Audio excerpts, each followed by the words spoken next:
Dancing through the streets, we wander, falling for the fire. Burning at the heart, throwing hands up to the sky. Ooh, we live for the night. Ooh, here for the ride. I feel alive under the city light.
Find ourselves alone here, wanting to disappear.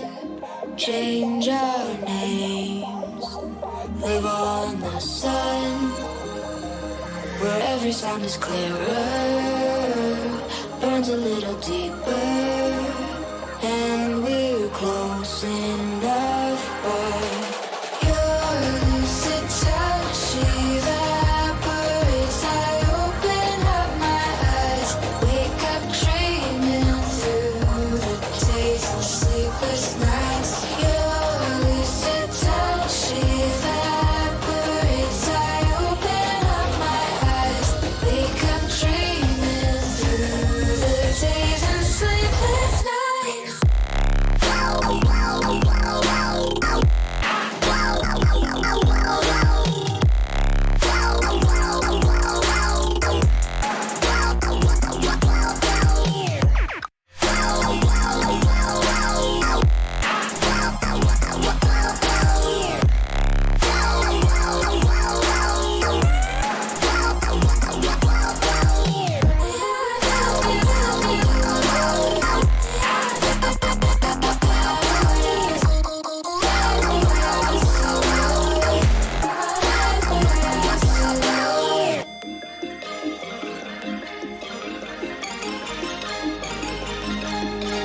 Time winds away around us, frozen in a moment.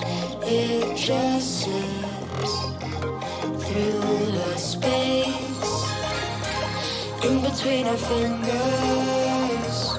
Never stop to wonder how we fall in place, but your lucid touch evaporates. I open up my eyes, wake up dreaming through the days and sleepless nights. Your lucid touch evaporates. I open up my eyes, wake up dreaming through the days and sleepless nights.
Separate them together. Each perspective in view. I am me, I am you. Justice, fear, and fire. Separate them together. Each perspective in view. I am me, I am you.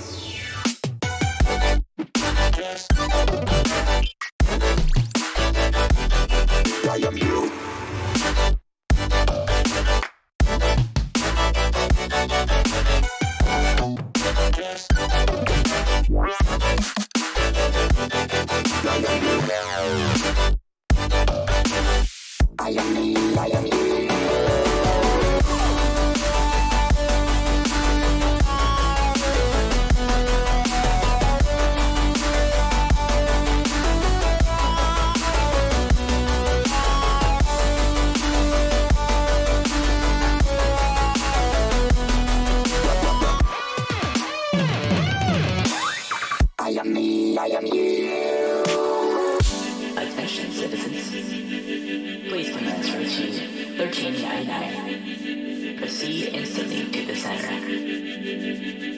Thank you.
Welcome, everybody. It is another great week here at the Collegiate Star League, MTG.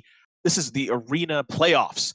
We've gone through all of the regular season, and now the top 32 teams are trying to make it to the Sweet 16. And as you can see, I'm here in a hotel room, actually in Las Vegas. I was at the HyperX Esports Arena. We were trying to make it happen, but I needed something a little bit quieter. I wanted to be more comfortable. You know what I mean? And I did bring on my favorite caster. Get out of here. No, it's true. It's true. He used to be my favorite Floridian, but he has moved to a different place now. So we're in the same time zone. It's Frank Lepore. Frank, what's going on, bud? What's going on, Rob? Good to be here, man. Always a pleasure. We had a blast last time, and hopefully we get to see some sweet Magic being played today. So.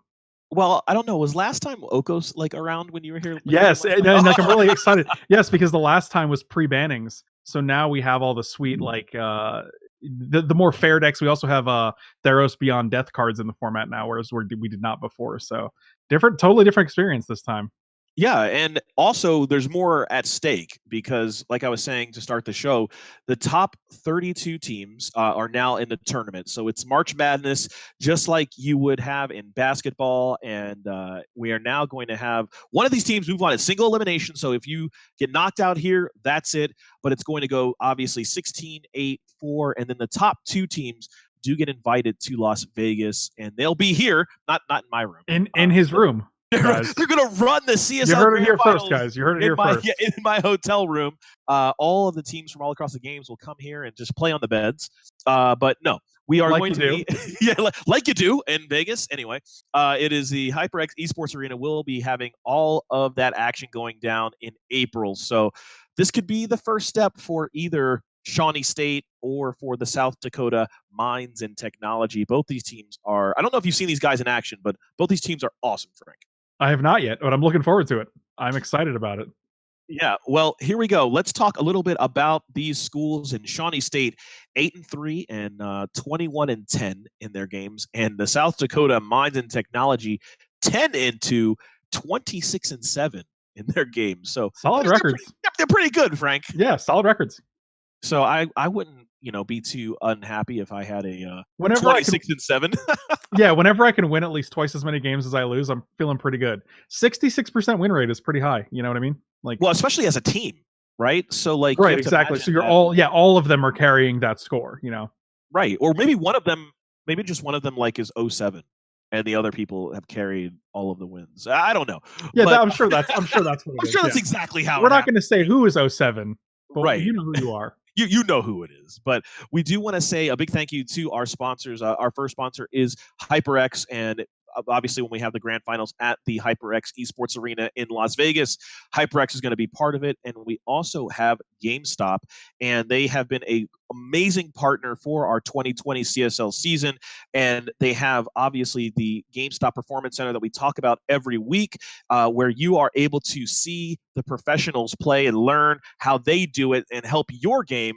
So it's always nice to have an amazing partner in GameStop. And they also have coming up, I believe in May, we are going to have a contest where we choose a couple of teams where you get to train with the pros. We have the GameStop Boot Camp where you are going to be able to have, the Fortnite pros will be there. I believe it's also CSGO. So you can make a video, send it in, and get chosen to play with the pros, Frank. How are your Fortnite skills? Let's let's not talk about that. CSGO, not your game? You know, I like a slower pace. I like a collectible card game. That's where I kind of set my bar, but I like first person shooters. Yeah, me too. I just suck. Yeah. Right, exactly. Like, we need to go train with the pros. I'll be over here in the campaign mode. Right. And for people like us, we would definitely, benefit from training with the pros. But same thing for everybody at home. You also can learn a lot about the games that you play by being able to spend time with the professionals, just like we have. Like both Frank and I will tell you, like when you are on like a team and everybody's really good, it helps your performance. And Frank, you know that well. Like on your performances in the Pro Tour, you've been able to work with a lot of great players. I mean, yeah, if you isolate yourself when you're trying to be at the top of your game, it's definitely a hindrance. You're not gonna you're missing vital feedback, you're missing vital suggestions and ideas, and yeah. Yeah, and when you talk about sharing ideas, these teams are teams of 3. They are able to share information. They're able to help each other when they play. But we're going to get into the deck tech, where we're going to talk about what these teams have brought to the table. And again, we have Shawnee State. We also have the South Dakota Mines. And the first game, the first matchup we're going to talk about is Uncomfortably Cheesy versus String Bean. So we're going to talk about Uncomfortably Cheesy's deck first once we get Arena to play nice. But here we go. We're going to talk about Uncomfortably Cheesy and what they're bringing to the table, because it is there's lots of stuff going on in this deck, Frank, and you've seen it before. It seems like whenever you come on, somebody's playing red-green Embercleave. This red-green aggro, right? Yeah, like it's funny because I was actually looking at this deck earlier, and I was like, oh, I hope someone's playing a red-green aggro list, because they're looking kind of sweet. Like, there's a lot of aggressive 2-drops. Like, there's a bunch of versatile cards. Like, this is not red-green aggro of old. This has a lot of reach and a lot of disruption and versatility. Yeah, and this list. It has 4 Ceratops, and that is a nod to blue-white being so popular and Teferi being out there. That 4 main deck protection from blue, reach, trample, haste, whichever you prefer. I mean, even if they're not playing blue, this guy still gets haste, trample, and or reach. So I mean, it's still good.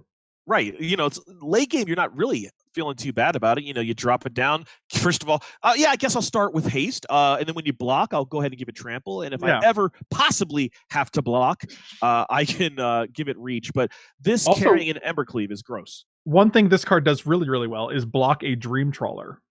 So prevents the life gain. They can't really get through it. Like, so, Dream Trawler being one of the primary win conditions in this format for the blue-white decks, like, you could just sit behind this guy and give it reach and, chump block all day. Not even chump block, because I mean, not even chump. Yeah, it'll eat it, but they just can't do anything. They can't run their guy into it. So that's that. I didn't even think about the idea of blocking, but yeah, that right. Is a pretty good blocker against the Baneslayer Angel. Dream Trawler, like, basically you don't want to race it, because they're just going to gain 5 every turn at the very least. Yeah, and you see above the shifting Ceratops, we do have Questing Beast, which is a very familiar foe. This red-green deck. In our 3-drop spot, we have the cards that tend to give the red-green deck an advantage over mono-red decks. When we talk about Giant, being able to have Stomp available, as well as Lovestruck Beast, these particular 3-drops really kind of turn it off for the small little go wide strategies of mono-red. Yeah, Questing Beast is just a beast basically. And it's funny because like this is one of the few cards, one of the few green like powerhouses that survived the bannings, and yep, he's still here. He's still doing his job. Yeah, I mean the king of text is Questing Beast. Yeah, it's not a broken card. It's just very, very good. Yeah, I mean, well, if it was not legendary, it would right. be That's yeah. Can you imagine like attacking with 2 Questing Beasts? You're just like, here, have all this. Can you block it? No. Okay. Nope. Well, I guess if it has an Embercleave, you lose the game. yeah, that's to be fair. That's true of many creatures, though. So no, but I mean, really, like Questing Beast with an Embercleave on it is like, ugh. You're gonna have Death Touch, Vigilance. Yeah, the Death Touch is nice because you only have to deal 1 point to whatever creature blocks it, and then everything else tramples over. Yeah, you're like, I guess I'm a 5/5, and I'll deal 1, and the 9 rest. This goes to your face. So let's look at our 2-drops. I do see some interesting things here. Galia of the Endless Dance, yep, 3x. Why is this here? Let's see. Is it the second ability? Whenever you attack with 3 or more creatures, you may draw a card at random, and if you do, or discard a card at random, and then draw 2 cards. That's pretty good. Yeah, I mean, there's not any other satyrs in this deck, right? Like, I think this deck is otherwise satyr free. Yeah, it's just a 2/2 for 2 with haste, basically. It's just Zotok Goblin number 5, 6, and 7. But also, if you do have a land in your hand and you want to draw 2, like it's a very good engine. Yeah, I'm not going to turn down 2 cards. I mean, even sometimes if you have, or if you discard a card at random. So like if you don't have any cards in hand, can you trigger that and still draw 2 cards? No, because it says if you do draw 2 cards. Yeah, they do make sure you're not just like drawing 2 for free with nothing in hand. But the nice thing about this card is that you don't have to actually connect with it. It doesn't have to deal damage. As long as you're like battalioning, so to speak, which is the old ability that triggered if you attack with 3 or more creatures. Then you get the ability. So, and this deck is definitely a deck that wants to be attacking. So, yeah, and again, you're not really unhappy with a 2/2 for 2 haste in this deck. It does wear Embercleave, so that's right. And like even if they trade with it, like if you're attacking with like a Lovestruck Beast, a Bone Crusher Giant, in this, and they can eat this, you're still drawing 2. Like it's still fine. Yeah, I definitely see why it's here. It'd be better if you had some more satyrs, but it is what it is, or satyrs, whatever you want to call it. Rhymes with haters. But this is the red-green deck. Let's look at the sideboard really fast and see. Well, they probably don't have any more because they have their satyr blockers on. Yeah. Oh my god. That would be my guess. Ooh, oh goodness. Well, we have red cap melee for the mirror. Shadow Spear, the Miser's Shadow Spear. I like that card a lot. That card is just like remember Basilisk Collar? This is just like the upgraded Basilisk Collar, right? Right. This one is like, hey, instead of giving you Death Touch, how about Trample? Is that all right? Oh, I guess it's also like it's Unflinching Courage which is +2. It was an enchantment creature. It gives +2/+2 trample and lifelink. So instead you're getting +1/+1 trample and lifelink, but you can put it on other creatures too, which is very, very good. Yeah, and I think it's actually strictly better, than Unflinching Courage or any of those type of effects. Even though it's 1 less power, being able to play it for 1 is right. But silly. also like the addition of being able to give your opponent's Dream Trawler to remove the hexproof, not bad.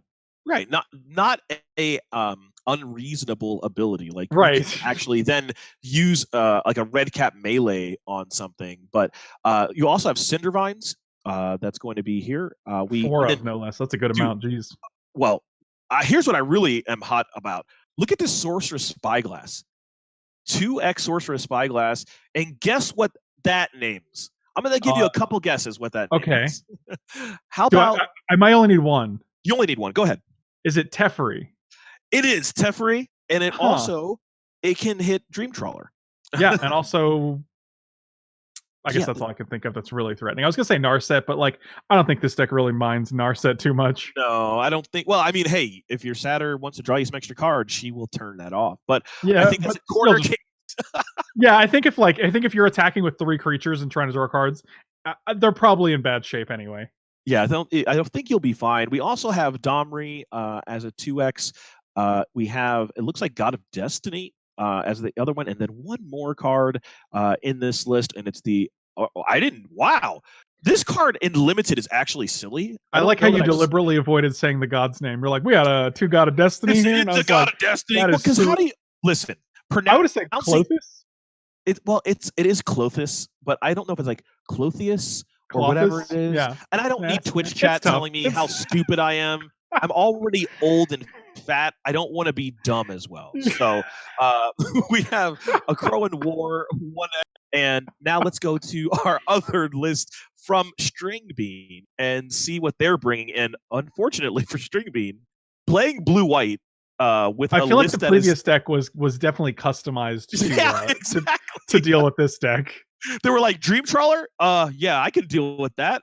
But this is going to be your standard blue-white deck. And if we start on the 2 drops, you will see a couple of Glass Caskets, a couple of Births.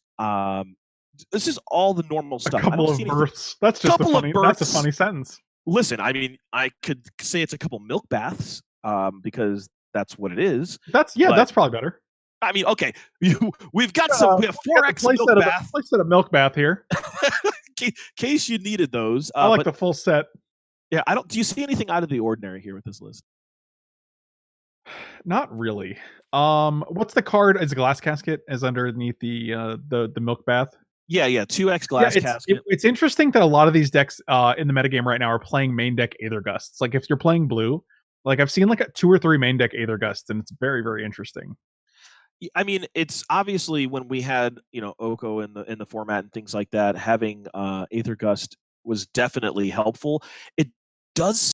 I mean, it's going to help in this matchup, obviously against red green. But it's a dead card in the blue-white mirrors. Obviously, they may know something we don't about what their worst match. So to have these gusts to give them some sort. Look at the sideboard. We saw what the sideboard for the red-green deck was bringing to the table. What about for this blue-white deck? I mean, I also think as far as Aether Gust, the worst case scenario is you just discard it to Dream Trawler to give it hexproof. So like, it's fine. Yeah, it's like, Dream Trawler, you can eat this. Whatever. Whatever. I guess you can have hexproof and it's a mild inconvenience. Yeah, I'm so sorry, Dream Trawler. Eat this card I will never use. Hopefully it doesn't make your stomach upset.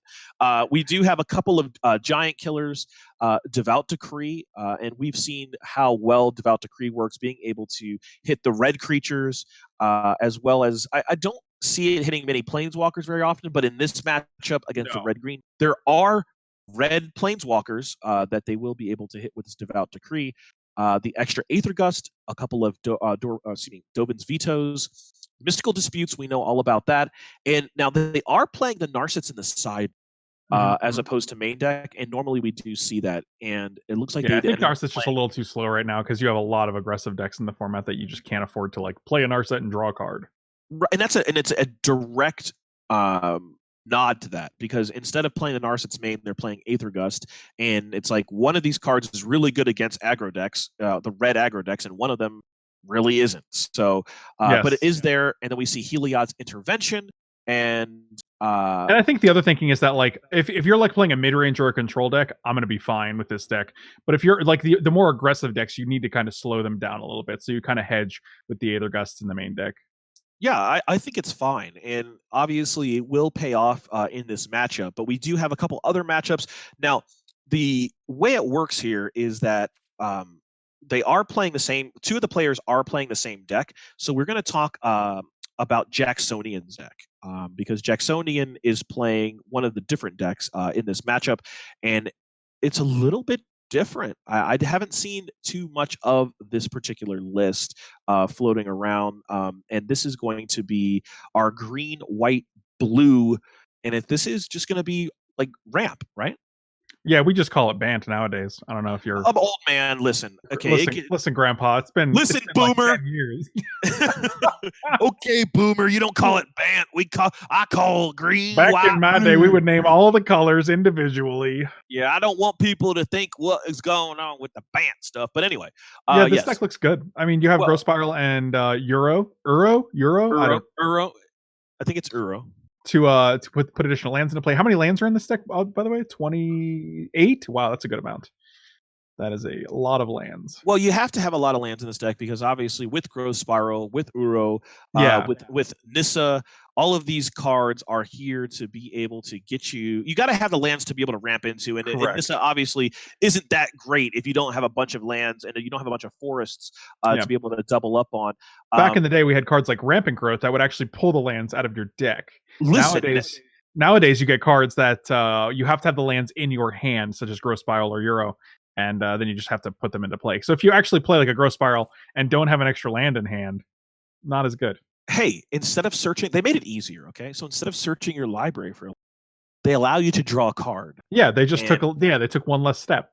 That's right. They're like, hey, instead of looking through the whole deck, just look through the top one card. Yeah. And if you find a land, you can play it in. Otherwise, put it in your hand. Now, the thing that does make this deck a little bit different is in our 3-drop. I haven't seen, and right above Uro, now there's this particular Knight of Autumn. Knight of Autumn is an interesting addition in the main.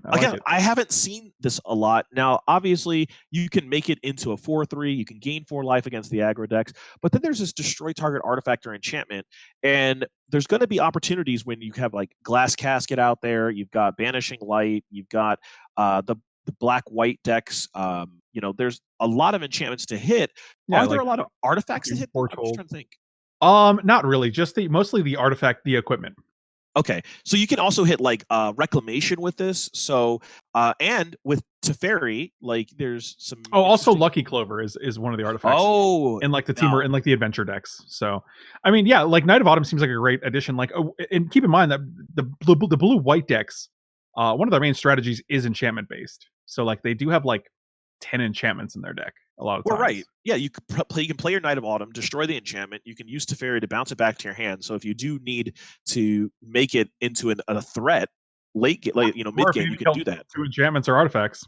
Well, think about it. If you want to kill like Elsbeth Conquers Death, right? I mean, obviously when it comes into play, it's going to do its thing. But the last thing you want it to do is return a Dream Trawler, right? Exactly. Like you're willing to sacrifice the Knight of Autumn to do so. But let's look into the sideboard of this Bant deck and see what they've got. The 4 Devout Decrees, we talked about that, as well as the Aether Gusts. This cycle of sideboard cards from M20, Aether Gust, Devout Decree, Veil of Summer. They're all very, very good. Noxious Grasp. Some of them got banned. They were so good. Yeah, I mean, it's funny because you're banning these like very specific niche sideboard cards because they're so good.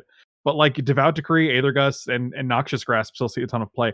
I don't think Fry. I think Fry is probably the least played of all of them. But the rest, are borderline main deckable a lot of the time. Well, we saw it main deck in Aether Gust. We see Dovin's Veto in the sideboard here, a nod to the control matchups as well as Mystical Dispute. And then there is Narset in the sideboard and Commence the Endgame. I always have, that random thought of, Marvel movies. I do too, actually. Once you say Endgame, I'm like, oh, we're just talking about the Avengers, aren't we? That's right. What did it cost you? Everything. So yes, draw 2 cards and amass X, where X is the number of cards in your hand. So essentially, this is a 6 mana 7/7 draw 2 cards. So, yeah, and I like this. I like this card a lot too. Yeah, it is very good. So let's talk about who's going to be going against Jacksonian, and that would be Charles and Taxes.